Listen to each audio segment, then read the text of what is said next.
Financeira mostra que entre todas as moedas sul-americanas, o real teve o pior desempenho, ou o terceiro pior desempenho em relação ao dólar nos últimos 10 anos. Alan Gani, aqui conosco, para trazer mais explicações a respeito desse levantamento para a gente. Gani, bem-vindo mais uma vez, bom dia. Mais um levantamento que não traz um resultado muito bom para o Brasil. Bom dia, Lívia. Bom dia a toda a nossa audiência. Bom, primeiro houve uma valorização do dólar perante todas as moedas. E o que explica essa valorização do dólar? O desempenho, por exemplo, da Bolsa nos Estados Unidos. Se a gente pegar as 500 maiores empresas dos Estados Unidos, medido pelo índice S&P 500, teve uma valorização impressionante desde 2013. É claro que houve quedas a curto prazo, mas a tendência foi de alta. Então, os investidores, claro, eles vão buscar aonde tem mais retorno, e retorno numa economia de baixo risco. Recentemente também houve a valorização dos títulos de renda fixa, isso porque as taxas de juros foram lá para cima, então ficou bastante atrativo investir na renda fixa norte-americana, também atraiu investidores para lá. Então, valorizou o dólar perante todas as moedas, mas essa valorização do dólar, ela foi para todas as moedas. Agora, por que então o Brasil teve um desempenho pior em relação aos seus pares, como Chile, Colômbia e Peru? Aí são os fatores internos. Então, por exemplo, a grave crise fiscal que passou o Brasil, com os efeitos em 2015 e 2016, que levaram a uma queda do PIB da magnitude de pandemia, em torno de 3,5% em cada ano. Também houve toda uma insegurança jurídica, principalmente a partir de 2012. Por exemplo, mudança nas regras no setor elétrico, né? A tal da MP do 11 de setembro do setor elétrico, alterando regras. Isso afasta os investidores, interferências na Petrobras com regulação de preço, escândalos de corrupção, relações tensas entre os três poderes, o Executivo, o Congresso e o Supremo Tribunal Federal também, que acabou virando um ator político. Então, toda essa insegurança institucional, o investidor não gosta, ele gosta até de correr riscos, tudo bem correr risco, mas ele não gosta daquele risco institucional, que é a mudança da regra do jogo no meio do jogo. Este risco, ele está fora. Então, tudo isso explicou aí o desempenho da moeda brasileira perante o dólar. Ok, Alan Gani. Agora eu quero falar com os nossos analistas a respeito dessa informação que o Gani trouxe e trazendo para outro contexto também, mas que tem relação. Vou começar então com Dávila. Dávila, quando a gente fala de moeda desvalorizada, isso tem tudo a ver com a atividade econômica aqui do país, pelas informações que o Gani trouxe aqui para a gente. E eu vou trazer aqui, resgatar uma informação que a gente trouxe no início desta edição, que é esse otimismo ou essa expectativa, pode escolher a palavra, do Fernando Haddad, ministro da Fazenda, em relação ao PIB brasileiro.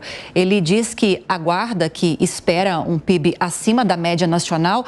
A previsão do governo é de um PIB de 2,5%, já o próprio FMI tem uma previsão maior de 3%. Como relacionar essas notícias, hein? Olha, Lívia, eu vou complementar uma coisa que o Gani acabou de falar, que é importante. Por trás disso também está um país que tem a maior relação da dívida em relação ao PIB. Ou seja, o Brasil continua gastando muito mais do que arrecada. E continua cada vez dando mais aumento ao funcionalismo público, às despesas como aumento do salário mínimo, tudo isso tem enorme impacto na conta pública. Então, o investidor olha e fala assim, puxa vida, será que o Brasil alguma hora vai dar calote? Será que o Brasil alguma hora vai conseguir honrar as suas obrigações financeiras com essa dívida disparando em relação ao crescimento do PIB? E aí a agenda do governo só contribui para aumentar ainda mais esse desconforto.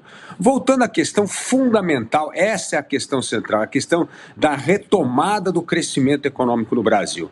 A economia brasileira não cresce há 40 anos. Nós temos o mais baixo crescimento econômico de todo o mundo emergente. Isso significa que o Brasil, há 40 anos, posterga a abertura da economia, desregulamentação, desburocratização, uma legislação tributária que as pessoas compreendam e que não afete a produtividade do Brasil. O Brasil, nesses 40 anos, Lívia, olha que coisa, outro dado interessante. O que é crescimento econômico sustentável? É o PIB per capita continuar crescendo, sempre. Nós temos voos de galinha. O PIB cresce um pouquinho, depois a gente já volta para o chão de novo e a economia não cresce. Mas nesses 40 anos, o mundo teve 4 grandes recessões. Sabe quantas recessões o Brasil enfrentou? O que significa cair a relação dívida-PIB no Brasil? Foram 14 contra 4, o que mostra a volatilidade da economia brasileira, e sem crescimento sustentável não vamos resolver a questão da desigualdade e da questão da igualdade de oportunidade no país.